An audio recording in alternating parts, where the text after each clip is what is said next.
The ANC's crippling factional battles are set to move to the corridors of Parliament, where supporters of Secretary-General AC Magashule have vowed to use their newly acquired power to give President Cyril Ramaphosa's closest allies a hard time. Fresh from a thumping victory that saw some controversial Ramaphosa foes secure the chairs of key portfolio committees, those associated with Magashule and former President Jacob Zuma are smelling blood. They are determined to ensure that they use the positions to keep a tight leash on Ramaphosa's ministers. The chair positions had been bitterly contested between the two factions, with Ramaphosa's allies determined that those with tainted reputations and those who had been associated with state capture should not be given powerful roles in Parliament. A member of the National Executive Committee, who is close to Magashule, said they intended to use the committee chairperson roles to keep Ramaphosa's ministers in check, particularly those who are hesitant to implement the ANC's conference resolutions. We will marshal them, especially if they refuse to implement the conference resolutions. People want to soften our resolutions, but they will have to be implemented, said the insider.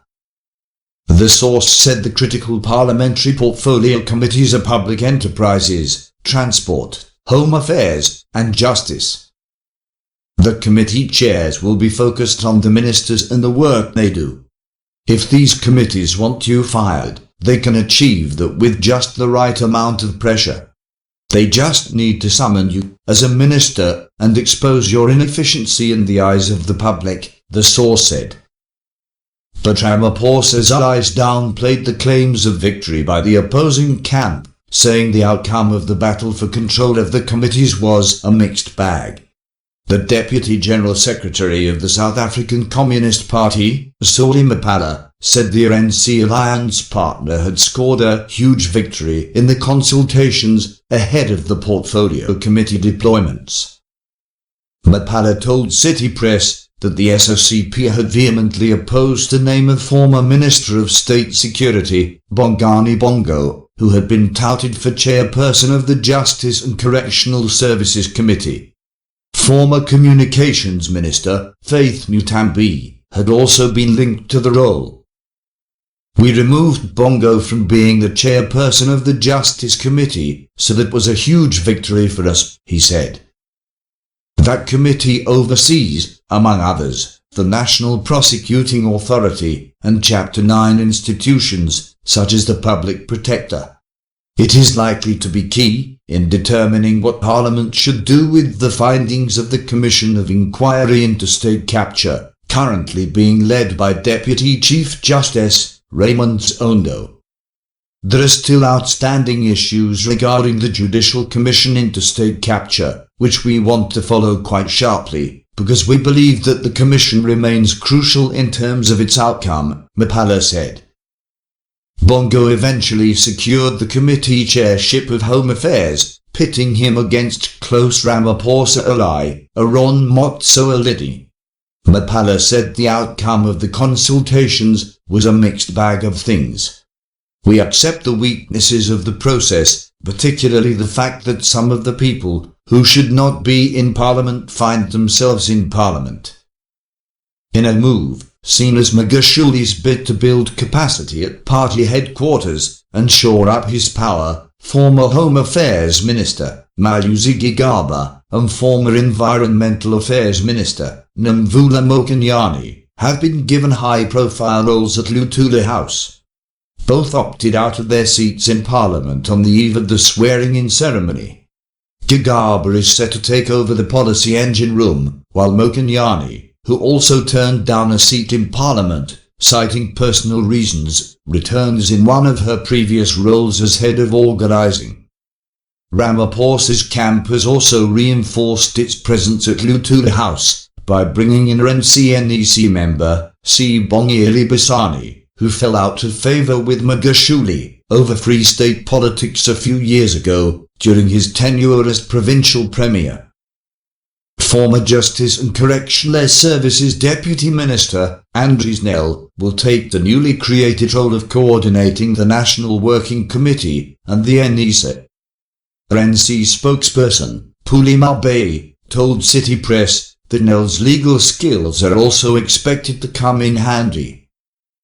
Ramaphosa had lost key allies at Lutula House when he appointed Chizi Kodwa to be Deputy Minister of State Security and Senzo Mtsuno to be Minister of Public Service.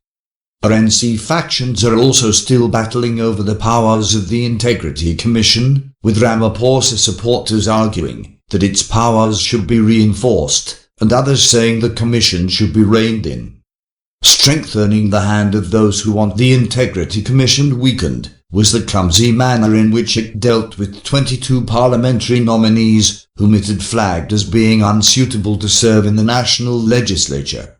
It was accused of relying on newspaper articles for evidence instead of on legally tested arguments. During the NWC meeting last Monday, the ANC proposed that the commission be better resourced and given investigative capacity, according to those who attended the gathering. A member of the NEC aligned to Ramaphosa said a proposal was tabled that the Commission's powers be reinforced and that it be given better resources and investigative capacity. Submissions were also made at the NWC that the Commission be given powers to summon anybody for an interview instead of going through the Secretary-General's office. An ANC insider said the thinking behind developing investigative capacity was to get an independent person with a legal background roped in. The name of former ANC Treasurer General Matthews Porser was being considered as a possible candidate to lead the investigative arm.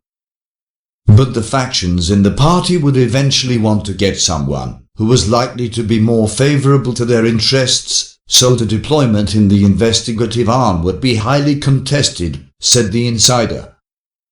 However, a Magashule ally said the Integrity Commission could not have superpowers and are to be distinguishable from the RNC's National Disciplinary Committee. Some of those attending the NWC meeting also expressed concern that the Commission relied heavily on media reports in its work, which, they said, was tantamount to endorsing the journalists as having the authority to refer matters for investigation. Are we now introducing a substructure within the NEC called the media? We must ask these questions, said one. Mabe said the Integrity Commission was currently operating on a narrow mandate set out in the party's constitution, which would be fleshed out when the NEC finally adopted its terms of reference. Divisions within the party were also evident in how Ramaphosa's State of the Nation address last week was received. Mapala lauded Ramaphosa, saying his Sona address was the perfect balance between responding to current challenges and offering hope.